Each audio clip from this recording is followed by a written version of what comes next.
Boris Johnson, we are right at the start of this campaign. Do you think you might win?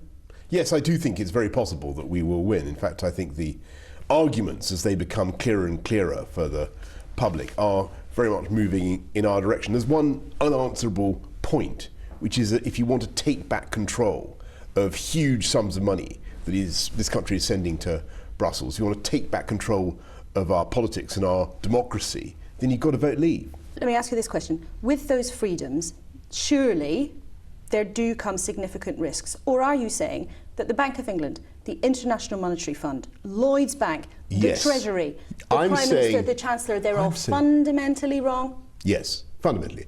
And what they're doing is, I think, trying to scare people and to stampede people into taking one side of the argument. But you expect next week that President Obama will make it very clear what he thinks. Is he right to speak about this? I just find it absolutely bizarre that we're being lectured by the Americans about giving up our sovereignty and giving up control. See, they wouldn't dream of sharing sovereignty. So does he They wouldn't dream of it. So is he in danger of making America look like a hypocrite? Not in danger of it. I'm afraid he is. There is an intrinsic hypocrisy in the. If that is, I don't know what he's going to say, but if that is the American argument, then of course it's nakedly hypocritical. Kenneth Clark's told the BBC David Cameron wouldn't last 30 seconds if he loses the referendum. Well, I guess I'm commonly pessimistic, but there you go.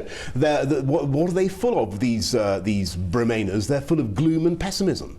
You know, what really irks me about the Bremainers, the people, the Remain camp, is that they keep saying, I'm a Eurosceptic, I don't really like Europe, but, you know, I think it's all terrible, but we've got to stay in because otherwise they'll beat us up, is their basic argument. And I think that's absolutely woeful. And but your argument, we're a great country. But your argument is it looks like it might be great outside, but I can't tell you how. Yes, I can. It will be great because we will be able to get rid of the huge sums of money that we'll be able to repatriate £20 billion a year, be able to spend it ourselves on our own priorities. £20 billion is not an insignificant sum. We will be able to control our own borders. We will be able to determine our own laws. We will be able to stop what is currently an irreversible tide of European Union regulation, coming in, as I said, at a rate of 2,500 instruments every year.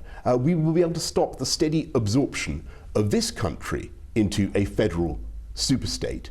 And we will be able, by our actions and by our example, to trigger reform in Europe that I think will be of massive benefit to people around the whole European continent. Boris Johnson, thank you very much. Thank you. You didn't frankly have the balls to put country before party.